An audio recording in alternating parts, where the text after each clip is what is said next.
Assalamualaikum warahmatullahi wabarakatuh. Perkenalkan, nama saya Sofia Febrianti dengan NPM 72121324, berasal dari Fakultas Ekonomi dan Bisnis Prodi Manajemen.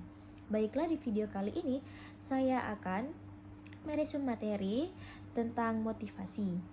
Baiklah, motivasi sendiri didefinisikan sebagai suatu energi atau keinginan dari seseorang yang diarahkan untuk mencapai suatu tujuan, yang dimana motivasi ini ada karena sebab dari tindakan.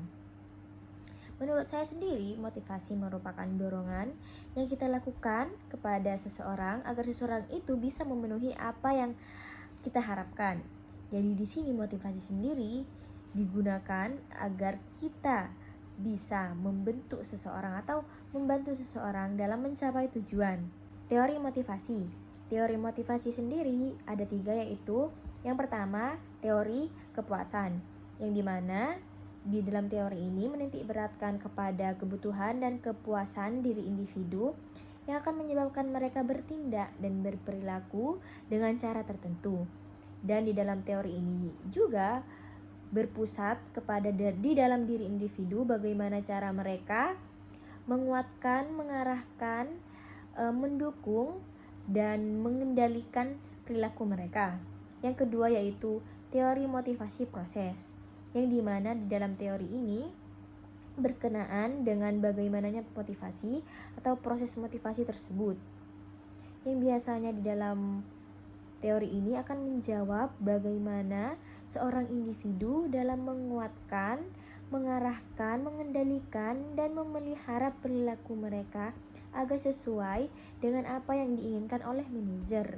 Yang ketiga yaitu tentang teori pengukuhan.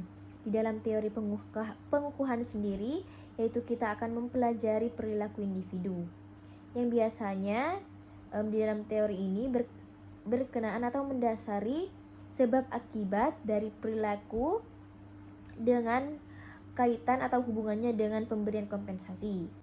Misalkan contohnya yaitu promosi tergantung dengan prestasi yang dapat dipertanyakan.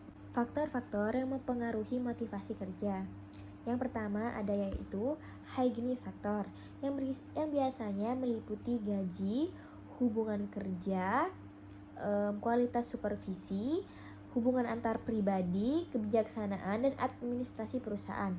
Yang kedua ada motivation factor, yang biasanya berkaitan dengan pekerjaan yang mencakup keberhasilan, pengakuan, pekerjaan yang menantang, dan peningkatan pertumbuhan dalam pekerjaan. Tujuan dari adanya motivasi sendiri menurut saya yaitu yang pertama meningkatkan moralitas dan kepuasan kerja para karyawan. Yang kedua yaitu meningkatkan kedisiplinan para karyawan.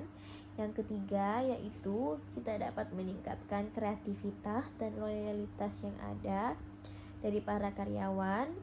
Yang keempat yaitu dimana kita dapat mempertinggi rasa bertanggung jawab dari karyawan yang ada. Yang kelima yaitu dimana dapat membangun suasana yang baik di dalam suatu perusahaan tersebut. Yang keenam yaitu mengefisiensi alat dan bahan yang akan digunakan. Jenis-jenis motivasi. Jenis-jenis motivasi sendiri ada 2. Yang pertama yaitu motivasi positif, di mana para manajer akan memberikan hadiah terhadap bawahannya karena mereka berprestasi atau di atas standar prestasi, yang dimana ketika mereka diberi hadiah, mereka akan lebih meningkatkan semangat mereka di dalam bekerja, karena pada umumnya manusia senang menerima hal baik. Yang kedua yaitu motivasi negatif, yang mana di sini para manajer akan memberikan hukuman kepada mereka yang ada di bawah standar dari yang ditentukan oleh perusahaan, dan biasanya di dalam jangka pendek semangat mereka akan meningkat karena takut akan mendapatkan hukuman, dan di dalam jangka panjang motivasi negatif ini akan berdampak buruk. Pandangan motivasi dalam organisasi. Yang pertama yaitu model tradisional. Di dalam model ini menekankan bahwa pemberian intensif atau uang kepada karyawan sangat berarti karena untuk meningkatkan semangat mereka dalam bekerja dan meningkatkan produktivitas mereka. Yang kedua yaitu model hubungan manusiawi, di mana di dalam model ini menekankan kepada kontak-kontak sosial karyawan, di mana biasanya karyawan mudah merasa bosan.